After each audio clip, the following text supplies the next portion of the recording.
Social media advice these days reminds me a bit of the parable of the emperor with no clothes. See, it's easy for anybody to put out there how smart and successful they are. They say, here's your content strategy for 2024. Post 3 times on X daily. Post 1 thread on X daily. Create 3 LinkedIn posts per day and 1 LinkedIn carousel per week. People read that and they go, that's easy to understand, without understanding in and of itself that just posting content is not a strategy at all. And that LinkedIn is getting rid of carousels in December. So you won't even be able to do that part in 2024. And so I think about how people perceive me and my show, because I do consider myself a successful podcaster. After all, this podcast accounts for about 1/3 of my income, and I help people make money with their podcast and grow their podcast and launch their podcasts. But I feel conflicted. When I first started this show in 2016, it wasn't about podcasting or solopreneurship at all. It was about WordPress development. And though I changed the mission and the target audience of this show over the years, I don't feel I've done a good job of leveraging this show to grow my audience. And so I've decided to have my friend Zach Swinehart come on to talk about how I can improve my conversions for this show. But again, it almost feels a little bit like the emperor has no clothes. Not that I would ever call myself an emperor, but am I putting myself out there? Am I letting myself be too vulnerable in showing people that maybe I don't have all the answers? Of course, I don't think I have all the answers, and I wouldn't want anybody to think that anyway. So I'm excited for you to hear this episode. It's a little bit different from others. Zach and I talked for 2 hours, and I try not to have 2-hour-long episodes. So I have taken what I thought were the best parts and stitched them together in what is hopefully a good story for you. You should look for these top takeaways. When it comes to figuring out your lead magnet, you should test a couple to see which resonate. Number 2 is when you're testing calls to action or lead magnets in a podcast, you should try a couple of different spots with a couple of different links. And number 3, and most importantly, you should know who you're talking to.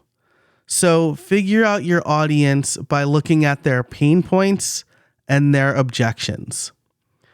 Zach helps me get at each of these core questions by doing something very interesting.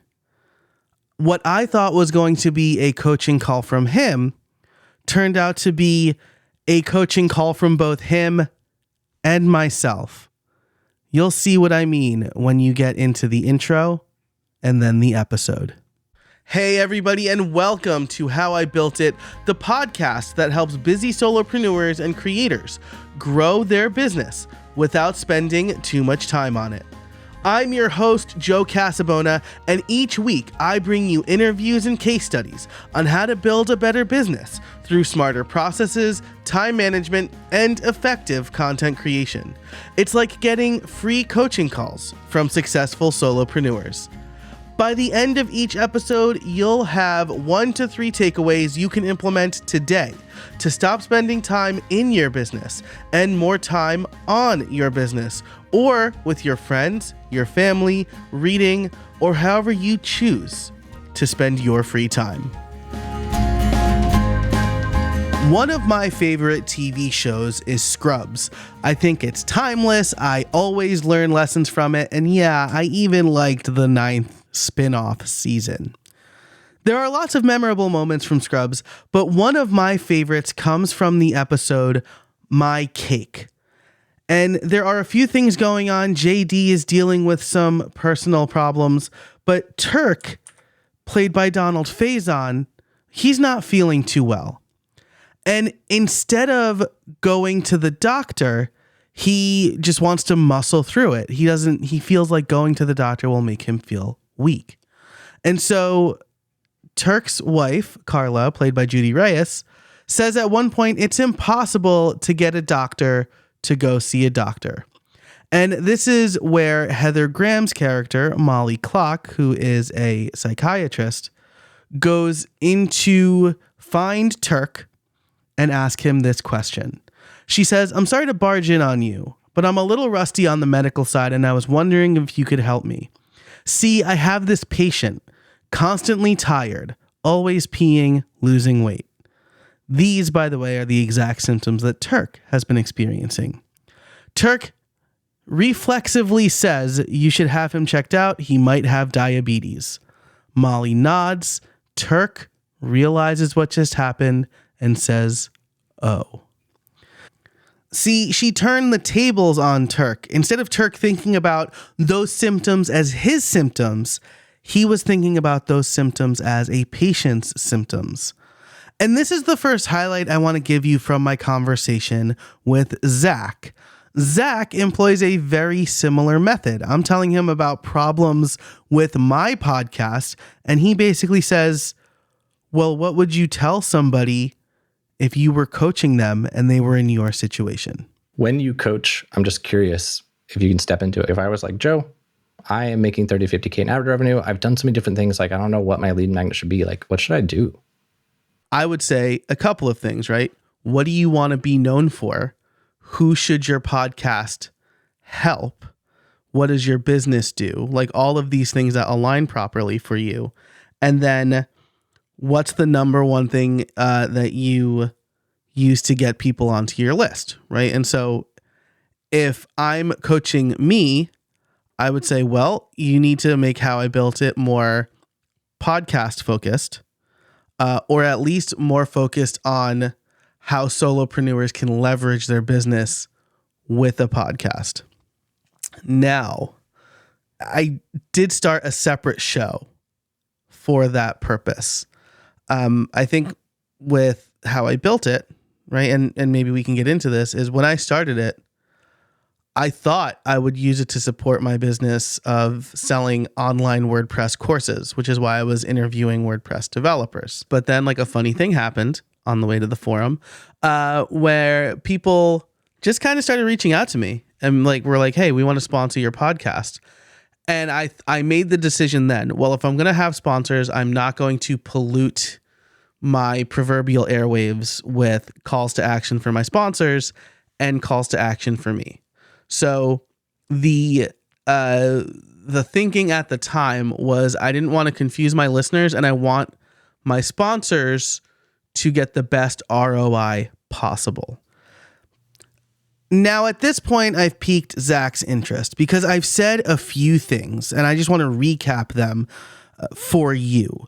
One is that the show started with a different audience in mind. Longtime listeners know that. And if you've been listening from the beginning, thank you for sticking with me for all these years. But I was very heavily focused on only WordPress developers at the time because I wanted to try to leverage my podcast to sell my online courses, which were mostly focused on people doing a lot of WordPress work. But, and this is where I pique Zach's interest, I got sponsors really early. And because I wanted to keep the conversations to about 30 minutes, I didn't feel it was right to have my own call to action along with a sponsor call to action. And so this is something that Zach is pretty interested in and wants to dig in on. So let's say I come to you and I'm like, Joe, I've got this lead magnet. It's great. Whenever someone signs up for it and implements it, they get really good results. And all told, my average value per subscriber is, I don't know, let's say $3 within 30 days. But now I have these advertisers coming. What should I do, Joe? Because I want to keep promoting my lead magnet. I don't want sponsors to feel like I'm stealing from them, but I also am not willing to cut off my only list building mechanism. What do you recommend that I do? Now, this is really a question that he's asking past Joe, right? Because if you listen recently, you'll know that I do promote my own lead magnets and I have sponsors, and I figured out a way to differentiate them. So I do dig into that a little bit before we get into the crux of what Zach is going to help me with, which is figuring out how I should better promote my own lead magnet on this show. So what I've done basically up until we started working together was have a pre-roll CTA that was just mine, right? And I've recently decided that a pre-roll CTA is not good because I also tell people, like, your latest episode could be someone's first episode. And the first thing you're asking them is, hey, give me this thing. It's kind of like an overeager salesperson watching you walk in the door and be like, hey, what do you want to buy? Right? Like, no, just give me some space, man. Like, chill. I'll come to you if I want something. And so I took that off, and I'm trying to figure out probably the best place to put it, which I think is going to be after the intro now. But all of that is to say that, yes, you should definitely still have your own CTA, and that's okay to have with sponsors. The way you could do it is say, I have an ad inventory of one sponsor per 10 minutes. And so if you have a 30-minute episode, I'm going to have max 3 sponsors. One of those sponsor spots is reserved for my thing. The other thing that you could do is say, hey, the very first thing people hear very early on, I would say within the first 5 minutes, is for my thing. I'm going to try to give them value. So for this show, I always do the cold open, and then I do an intro, and I tell them the top takeaways right at the beginning. Like, if you think you've got it from there, stop listening. You've got what you need, right? Then I think I would hit them with a, by the way, I also help people with their podcasts, or if you like more of this, I do this thing. Here's my lead magnet. And so you can just say, my CTA is going to be within the first 5 minutes. I'll hit him with that again at the end. But the mid-roll sponsor spots are just for people who have paid me to be there. And then that's like kind of 2 ways that you can do it without necessarily overwhelming your audience. Now, this gives Zach a great idea, right? I could see the brainstorm happening because we were recording video. But the fact that I mentioned, hey, I talk about my lead magnets, I might put them in different spots. Maybe I reserve one of those spots for the mid-roll.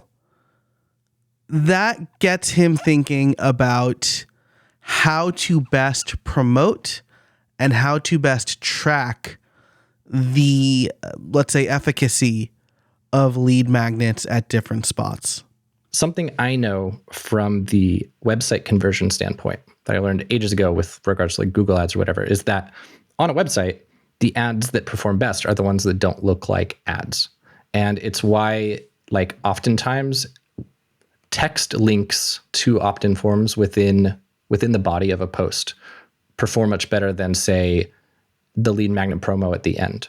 But of course, this is more work. But nonetheless, it's that level of specificity is why content upgrades do so well versus generic opt-ins, and why the things that are within the text do so well, because it doesn't look like an ad. And so what I wonder is if maybe, this is where I want your take, maybe part of the solution here, I'm not saying don't do like air quotes advertisements, but what I wonder is if maybe a good practice for podcasters is to be strategic about how you plan your episode such that there is the air quotes content upgrade within the scope of the show. So to me, from an advertising and positioning standpoint, it's the best way to advertise because it's not an ad. It's just part of the content. What do you think about that? Like strategically making sure that there's interstitial content lead magnet advertisements within an episode. Honestly, I think this is a great idea, right? What Zach is proposing here is a very smart, tried and true method. And it's something that we've seen effectively from other people. Ramit Sethi does this on his podcast when he has combined coaching calls. He will coach a couple about, I don't know, she wants to save money and pay down their credit card debt, and he wants to buy a boat for some reason. And so he'll coach them through that situation and then promote his lead magnet about how couples can easily combine their finances or something like that, right? And so he'll have a few of these, but the fact that he's kind of adding it in a relevant spot is the same thing that Zach is talking about. And the other thing I'll say here is that I have had advertisers ask me to do this very thing, where they pay me to quote unquote organically or naturally talk about their product. Except I don't do that for sponsors because there's a lot of regulations, at least here in the United States, where you need to make it clear that you got paid for a thing that you're talking about.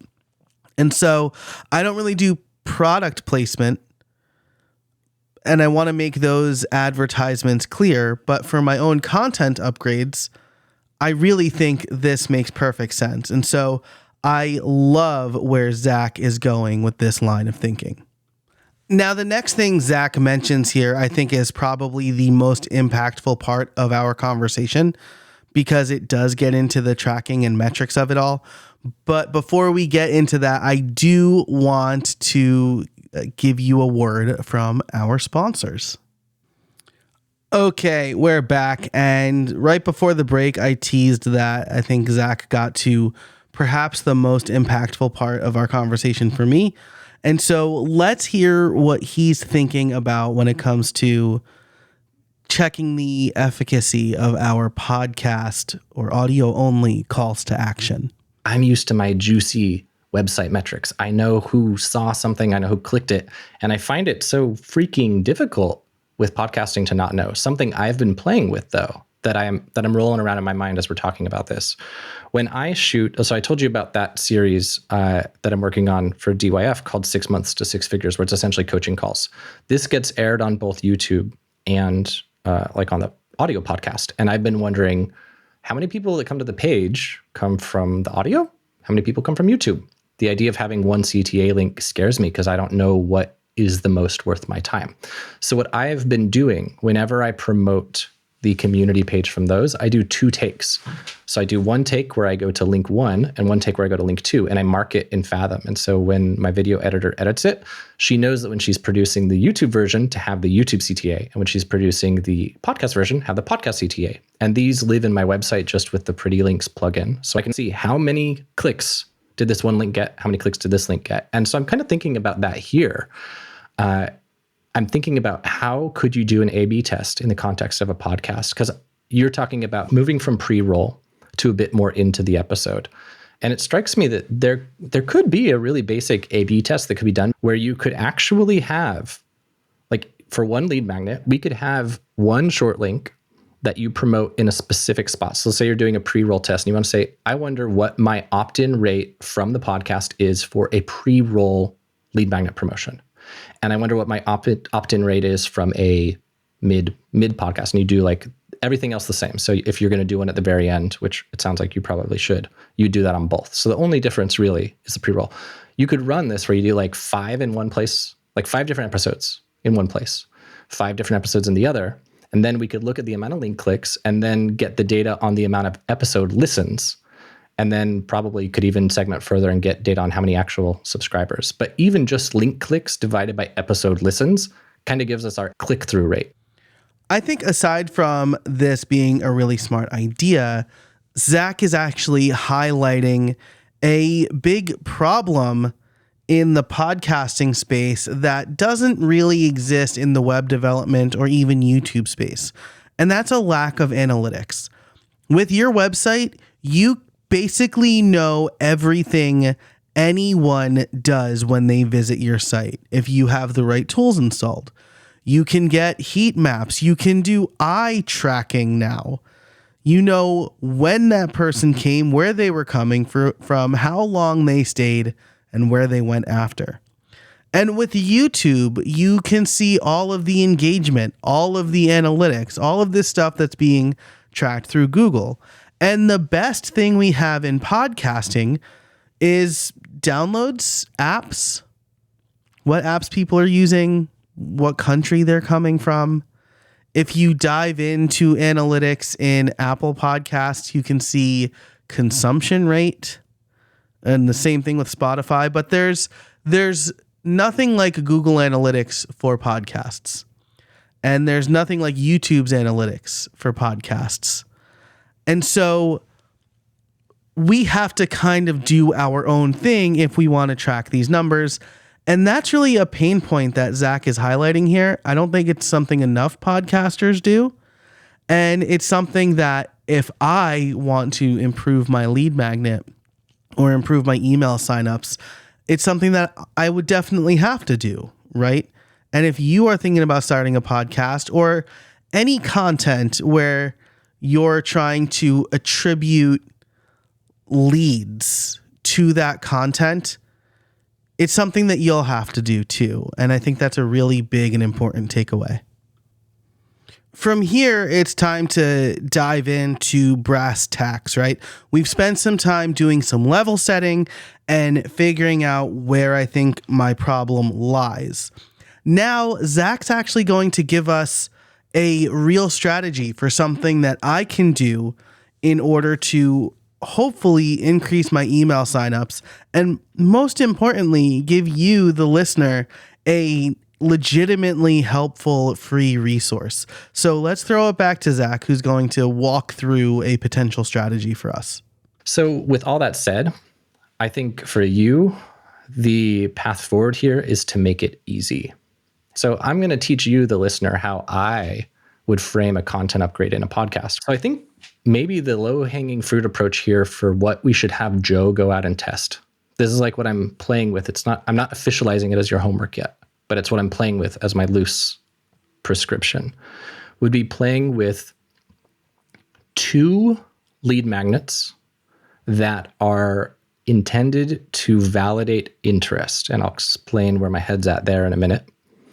And playing with 2 short links for each that serve the role of essentially like validating what part of the podcast or what advertising context is most effective. Because that's essentially what I want to know is, number one, I want to know what your audience is interested in learning from you. That's like a gigantic thing. But finding out what the thing is that you want to coach people on, and right now you're in this direction of automation stuff. So we're going to probably, peel back the layers there a bit. So I first want to find out, do people actually care about automation?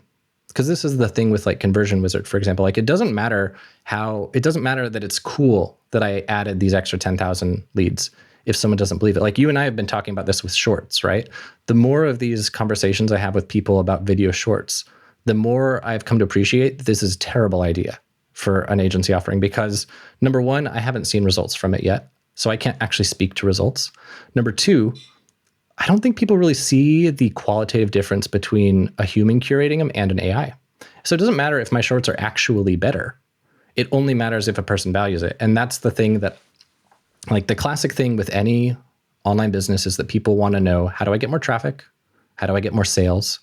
Maybe how do I get more leads? Like that's even one to validate. And so what I think would be interesting to do here, unless you've already done some, this is what I want to pick into with you, is having one lead magnet that validates, do creators care about automation? And then another lead magnet that is something that's a little bit more the obvious thing, and just see how they compare. When Zach says the obvious thing here, I'm going to interpret that as either how to make money with a podcast or how to get more podcast listeners, if we're talking specifically about podcasting. But his point is true, right? You can't know for sure without doing one of 2 things. Explicitly asking your current audience what they care about, or even better, testing a couple of things to see which ones perform better.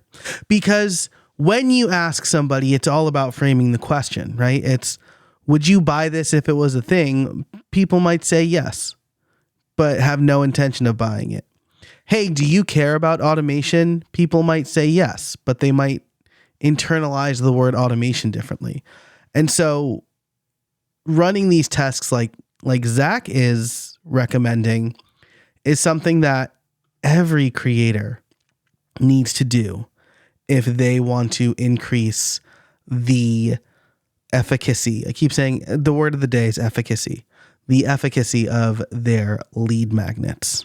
So let's let Zach sum it up really quick for us. Number one, offer validation. Does someone care about this thing versus this thing? That's like one variant. Number two, ad spot positioning. Is it more effective to promote my own lead magnet in the official air quotes ad spots or within the content? So this is really good, right? Because we want to offer something that our audience cares about. But how do we know where to start, right? Because yes, we are testing two different lead magnets to see which one does better, but we shouldn't spin our wheels building a bunch of things that we know for sure no one's going to care about. And so when it comes to this, Zach talks about the pain points and the objections. We need to figure out what our audience pain is and what their objections are, and then how we can solve for both. We talk about this in Double Your Freelancing all the time. Like, people don't care about a website. People don't care about an app. Nobody wants a website built because they want a website built. They want a website built because what they believe the website will do for them and their business. What I noticed, like in Double Your Freelancing, in the blueprint, Brennan teaches this process of freelancers to start a podcast as an authority builder, as like a path to get in front of your audience. And the big objection we hear is like a developer is in our course saying like, I don't want to be a podcaster. And the reason to paint this for you, the reason I'm asking is that coming back to this, I believe that the secret here is to show how podcasting helps you reach your business goals and that it doesn't have to be so hard, expensive, scary, other synonym probably because I keep rattling off the same words. And if it's like, yo, here are the outcomes that you get. If you podcast for a year, you will suddenly find yourself keynoting. You will suddenly find yourself getting joint venture partnerships. You'll get access to all these doors that are opening that never would have before. I mean, for me, I always thought of podcasting as a lead gen thing. But since being a podcaster, I've learned, in my opinion, the power of podcasting is as a relationship builder. So I feel like connecting those lines and conquering the objections could be a perfect lead magnet. Like how to start your own podcast this afternoon without pain. So I'm curious if you can imagine a content creator who's like happy with, I don't know, social media or blogging or whatever it is they do now, but they're like, I don't know about podcasting. Let's hear their first person objections and reason why they don't want to. So at this point, I give Zach the three most common objections I hear to people not wanting to start podcasts or objections to starting a podcast in general. Number one is, aren't there already too many podcasts? Right? That's the first one I hear. Well, why would I start a podcast when there's already so many? Isn't it saturated? Number two, yeah, but podcasting is a lot of work and I'm much more comfortable making social posts. So that's number two. And number three is I'd rather put my time into YouTube because it's easier to get discovered on YouTube. Which mechanically, yes, that's true because YouTube is a discovery platform where podcasting isn't. But it's not really true if you don't make standout content. So those are the three objections. Then we get into a conversation about addressing those objections, right? And so I say right off the bat, YouTube has like 30 billion channels and there are maybe 2 million active podcasts. But Zach shares some insight into kind of the social media / YouTuber perspective, which I thought was really interesting. I would think that if I were trying to sell somebody on podcasting versus, say, social media, that would maybe be the hard sell, is like social media. And I suck at social media. I've never gotten any results, so I don't even know any of this. But I would expect that social media gives you faster results, but it's more of a hamster wheel because you don't have any platform ownership. And that podcasting, you at least own an audience a little bit more, in that a lot of social media platforms kind of make you pay to get in front of your own audience. Whereas, to my knowledge, none of the podcast platforms are like, yo, if you want your subscriber to actually see your new episode, you need to pay us to surface it. I don't know. But what I'm getting at here is like, how do you counter these objections? So aren't there too many podcasts? No one's going to find what's behind the aren't there too many podcasts? Is it, I don't have anything unique to say? Is it, there's too much competition? What's feeding that? It's definitely that, right? It's I don't have anything unique to say, which is what people said when blogs were trying to get big too, right? Why would I start a blog about microphones when there are already blogs about microphones? Okay, but there's not blogs about like your experience with microphones, right? Easily my best performing YouTube video is how to set up the Sony A6400. I learned how to set up the Sony A6400 watching YouTube videos that were incomplete because they had some assumed knowledge of video equipment. So I made a video. Hey, do you not know anything about video equipment? Here's how to set up an A6400. Easily my top performing video. So podcasts are not just topic, right? You want just topic, you can talk to AI. Podcasts are topic plus perspective. If you can do that, then you have a good shot at making a good podcast. And then the other thing I would say to people is, so going on social media is like planting seeds in someone else's garden, right? You're sowing the seeds, but then they're going to reap all of the benefits of the crop. Whereas a podcast, that's like having your own farm and doing a farm share. You plant the seeds, you get the crop, and then you can distribute the crop however you want. You don't just have to distribute it to your podcast feed. You can create short videos. You can create blog posts. You can turn the best quotes into social posts, right? You're getting so many pieces of content from a 30 to 60 minute interview or episode. From here, Zach and I dive into my analytics a bit, and I'll spare you that conversation because it was a lot of back and forth and screen sharing. But we landed on a couple of key data points. One is that people in my audience are very interested in making money podcasting. And while that's not necessarily something I prefer to teach, I always like to send people to my friend Justin Moore on that.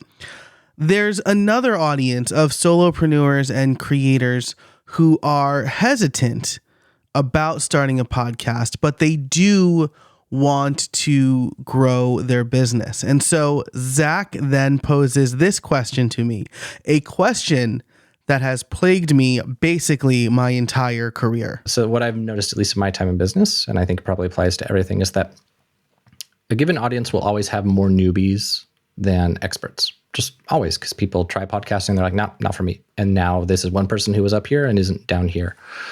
They have less buying power. They have less expertise, but there are more of them. Are you more inclined to help with like, hey, newbie who's interested in podcasting but has all the objections, I'm going to help you get a podcast started very efficiently that conquers all your objections, that kind of thing?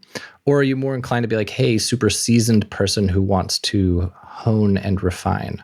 That one. My whole career is basically making the mistake of going after the newbies who have no money and can't pay me what I need to be paid. Like my audience is not big enough for me to sell the $30 product for the newbie to help them get up and running. And so like some of that stuff I make for free, but like where my real money comes in is helping brands or companies launch a podcast as part of like their marketing efforts. And then people who have a podcast who understand, hey, if I want to make this a thing, then I need to invest in it a little bit. So, I mean, I guess they could be newbies, but the core The core thing here is that they are willing to invest in their podcast. So it sounds like the avatar would be an established business who has money and profit and performant channels, and they just want another one, pretty much. But in terms of the actual stage, because like the reason that I think it could be challenging to only target seasoned podcasting experts is that given that your audience is creators in general, if I listen to, like we did the shorts for that interview with Jordan, right? So if I listen to this interview with Jordan, I'm learning about hiring a VA. For me to be interested in that, the prerequisite is like, I am a business owner. No one would listen to that interview if they weren't. Or, I mean, they might, but like we pretty much know someone listening to that would be a business owner, but there is not at all a prerequisite that they are a seasoned podcaster. Right.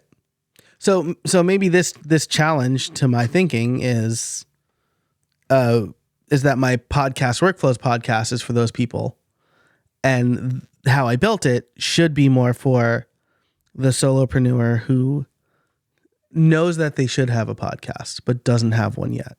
Maybe that's the only prerequisite for lead magnets for this show.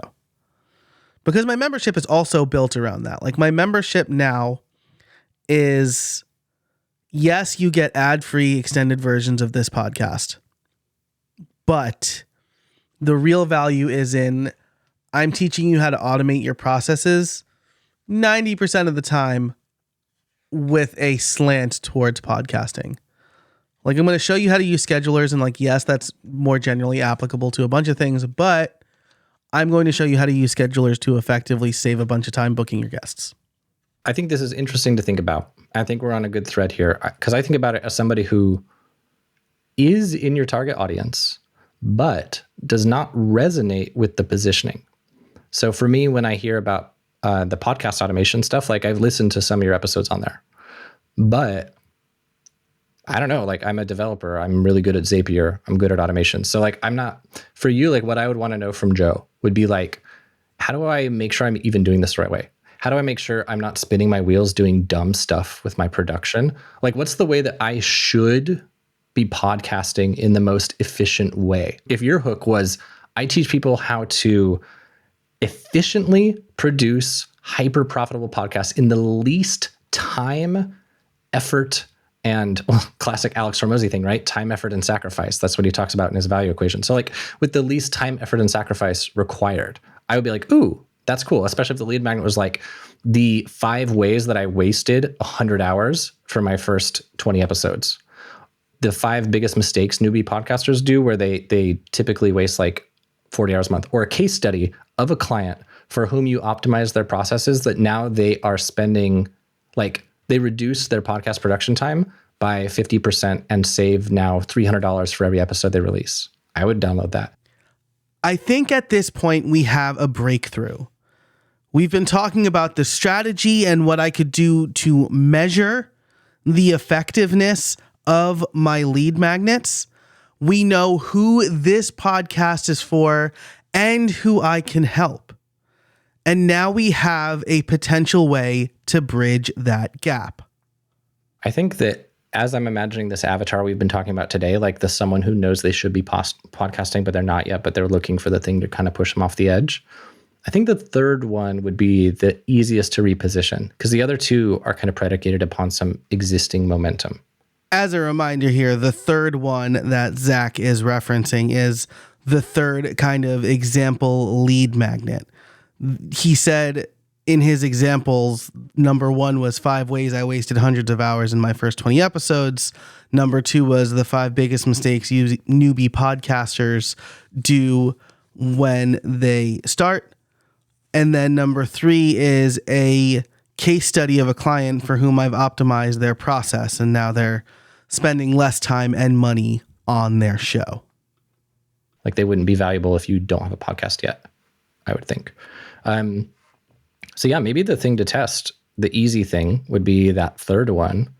We could test it on the website and you could start running it on the podcast and think of ways that you can promote it both with the inside the episode mentions, like just within the context, if possible. I really think that this is a great plan and really good homework for me. And honestly, homework I've already started working on as you're hearing this episode.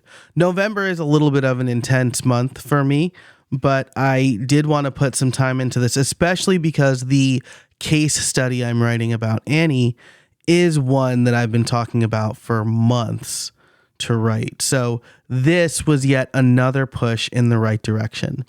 Now, I always want to give my guests on this show an opportunity to sign off and thank them. So I am going to let Zach do the sign off that he did for his podcast when we recorded this joint episode. Hopefully you, the listener, thinking through this whole thing has given you some insights about your business. If you're listening on the Full-Time Creator podcast, the show notes will be at ftcreator.com/episode 11. So that's the word episode and then the number 11. Zach also has this super great mini course and templates to double your email list growth rate in 29 minutes. Really great promise, right?